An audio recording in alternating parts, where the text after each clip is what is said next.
เดี๋ยวเพิ่นสิพาไปบ่แต่เพิ่นทำท่าสับไปดีมื้อนี้จะสิพามายางขึ้นถึงภูพนังแต่ว่าก่อนอื่นหมดเนาะสำหรับผู้ใดที่บ่เคยมาอยากให้ดาวน์โหลด Google Earth ก่อนแล้วสิส่งแผนที่ให้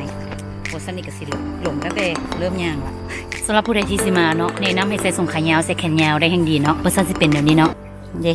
เสายุงโอ้ไปกินจนตุ้ยนี่นะนี่เด้นี่ปาดขาอีกเด้ปังดอกบัวงามเด้ไปหาเลยโอ้มีหัวนะได้อยู่ธรรมดาต้องมาแต่ทางนั้นเนาะแต่มานี่มาเจอขวาดอกกี้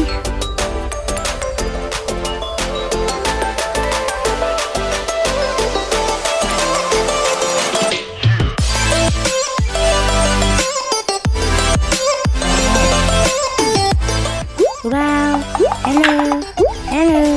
เด้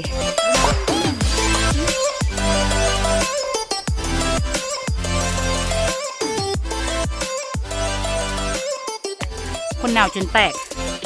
นึ่งต่อเป็นไงน้อง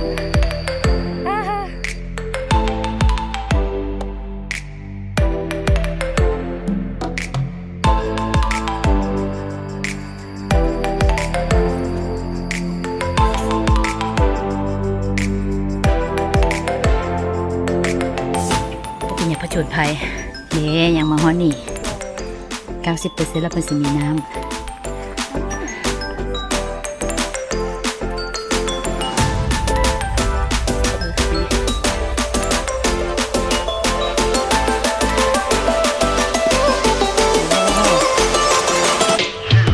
ให้ทาดมันเหล่าซะนะจะบอกว่าสักมันงามสิได้ในที่สุด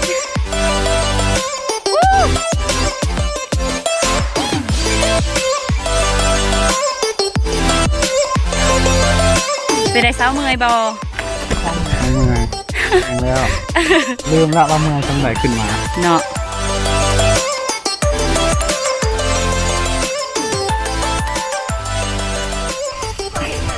นี่เป็นทางมาเดี๋ยวเขาสิลงทางใหม่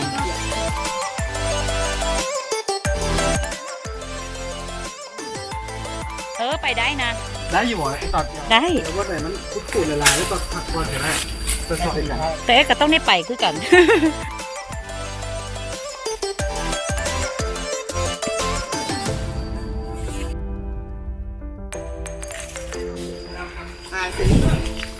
โอ้ไปทางกันไปต้มป่ะทั้งใดระวังต้นน้ำเด้อโอ้โอเคโอ้โอ้ยขอบใจโอ้เด็กบ่เป็นหยังไปนะโอ้เขาถ่ายวิดีโอเพิ่นโอ้เห็ดเกลือ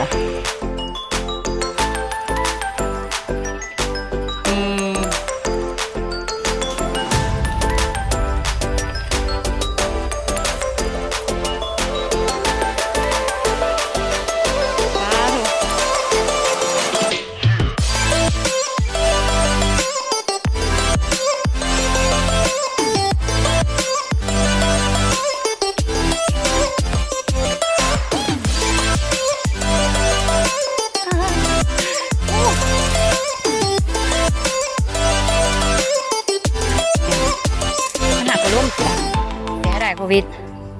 ผมรู้สึกแบบ14 ครั้ง no 14%เดี๋ยวเพื่อนมาพักอยู่ในผู้เดียวลงทางเบื้องซ้ายเหรอไปก่อนสปอนเซอร์ต้องเข้าแล้วนี่ตอนขึ้นใส่กล้ามก้นตอนลงใส่กล้ามขา